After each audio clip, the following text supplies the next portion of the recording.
Hey, what's up everybody? Pop Culture Junkie here. Thank you so much for tuning in. Wanted to share with you a little pickup I did where I went to Hot Topic and I found a really cool pop just released, and I had to have this one. Now, it is a Harry Potter pop. Well, let me say this. It is from the series, or the film series Harry Potter. It's not Harry Potter itself, but it is a pop from the Harry Potter movies. And I don't really buy a lot of Harry Potter pops. I do have a couple of them. I think I have I've got one of those flying creatures. Okay, forgive me again. I haven't watched a Harry Potter movie in years. But I've got one of those, like Dementor kind of thing, the flying ghost ones, that I got in a subscription box a couple years ago. I believe I've got the Luna. I've got her from a year or two ago, San Diego Comic-Con convention pop, whatever, that was released in stores, of course, not the actual San Diego ones. But yeah, and I think I may have a Harry Potter pop somewhere. Who knows? But again, I don't really buy Harry Potter pops. I liked Harry Potter. I enjoyed the films. I just never got into it where I had to have the pop figures. So this is a rare one for my collection because, again, like I said, don't have many of the Harry Potter ones. Got all kinds of other ones from like Rick and Morty, WWF, Turtles, South Park, whatever. But this one, it just came out today, at least, or the store that I went to just got them in late last night, and then I went this morning and got one. So let me share with you. So I went to Hot Topic, as you can see, okay, and this is the pop that I picked up. It is Nearly Headless Nick. Okay, so Nearly Headless Nick, we're introduced to this character at the very beginning, or in the very first Harry Potter film. When the children first arrive at Hogwarts, they see the floating ghosts, because there's all kinds of different things that happen at Hogwarts.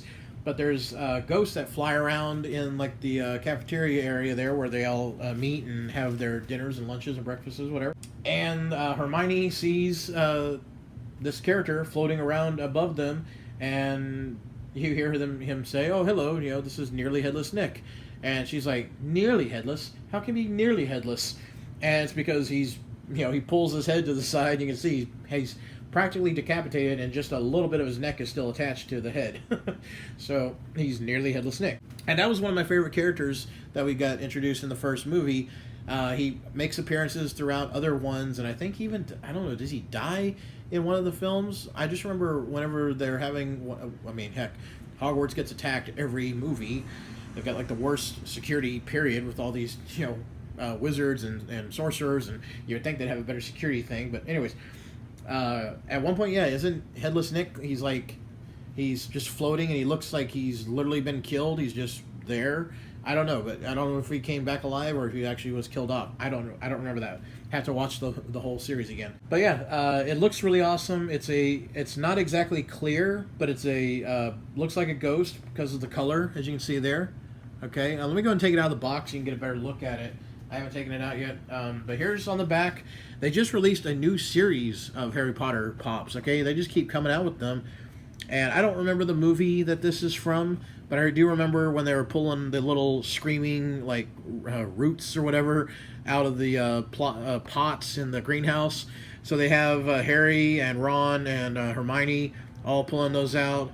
And then you have the teacher who's kind of full of it. Lockhart, and then you have Ginny Weasley. I think that might be the first one of her. And then you have Tom Riddle, which is pretty cool that they released that kind of pop. And then, of course, there's the one we're talking about today, the Nearly Headless Nick. So let me take him out of the box, and you can see a closer look to him. This looks really good. So some of you may be asking, okay, so why did I get this pop if I'm not that big of a Harry Potter pop collector? And that's because with a lot of pops, like I have all kinds of pops in the collection, and many of you have seen, I did my own full pop collection video, and the collection, trust me, has definitely grown since then, and I'll be doing another one in the near future to show you how much it's grown. But I have so many different kinds of pops that I don't really go for the entire series of everything. I try to get some full series, like South Park, WWF. Those are two things right there. Rick and Morty. I definitely want to get all the pops I can for the series. I don't want to have any missing ones, but there are some, especially from WWF, from before I started getting into the pop collecting, that already came out, and they're just impossible to get. They're like $100 and more for some of these. It's ridiculous. And you know me, I'm not going to pay more than $10 to $12 for a pop. But anyways, there's some pops I have in the collection that I just was like, you know what, this looks so unique. This is a different type of pop. It looks different. Something about it just stands out, and that's what I like. I don't like just your generic, like, okay, let me get this one, this one, this one, because it's just all the series. No, I like to go in and just pick random pops. I'll go into some of the stores sometimes, and some of the people that work at different shops, they'll see me there almost every few days, or at least once a week, and they're like, hey, you're in here every few days. You don't buy anything sometimes. I'm like, honestly, it's because I just try to see if there's something different or unique. And yeah, there's new pops, but I look for unique, something that stands out about a pop that's like, you know what, that looks really awesome. That looks really cool and unique, different. That's why I'm going to get this one or such. But yeah, I mean, some people are different. Some people just want to buy every pop or whatever. And then some people just only buy, like, I'm only going to collect the Looney Tune pops. I'm only going to get that and that's nothing else. And that's fine. Everyone's got their own things they like. So check this out. I was playing with this while I'm rambling off screen here. So here is Nearly Headless Nick, and he literally is nearly headless. Check this out. You can actually bend this, and you can see right there his head is basically half severed. I don't want to do too much because I don't want a chance breaking it in case it's very delicate, because it does look a little delicate, but I like that they made sure they didn't just arch his head like that. You can actually wiggle it around. It's not a bobblehead. Don't get me wrong. It's not a bobblehead, which I don't like bobblehead pops that much. So yeah, I like how you can actually do that. And so if you have him like this, he's literally floating around with a nearly headless Nick. Okay, cool. So that's why I had to pick this one up, because it just looks so unique. What other Funko Pop is half decapitated? Okay, I mean, what other pop looks like that? It's so unique.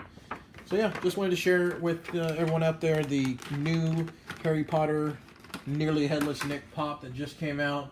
I saw it on the various websites that I follow on like social media about this one coming out, and I thought that's going to be really unique and different, and I think I'm going to want to have that one as part of the collection.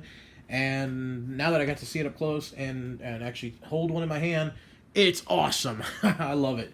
So yeah, so there you have it. If you haven't heard of it, now you do. And if you're a fan of Harry Potter and of the character, there's a pop available now, so you can add that to your own collection. Cool. All right, well, hey, good job, Funko. You guys are doing great, and you keep surprising us with new and unique types, and I like it. All right, everybody. Well, thanks for watching as always. If you did enjoy, make sure you please hit that thumbs up. If you haven't done so yet, please click on that little subscribe button. Remember, if you haven't followed me on social media yet, follow me on Twitter, Facebook, Instagram. I've been posting for quite some time on Twitter especially. I'm trying to get to 2,000 subscribers by the end of summer. So we're only about a month and a half or so away from that, okay? We're entering July as of tomorrow. So we've got still a month and a half or so, you want to say, when the end of summer comes around. If I can get to 2,000 subscribers by the end of summertime, I will be announcing a brand new contest with the most amazing giveaway I've ever done. I'm not going to spoil anything else, but there's nothing to spoil if I don't get to that 2,000 mark. So help me get to 2,000, share the channel, share the videos, tell your friends and family, subscribe, be a part of it, and then that way everyone can be a part of this contest. All right, everyone, thanks for watching as always. Hope you have a great week. I'll see you next time. This is PCJ, the Pop Culture Junkie, signing out.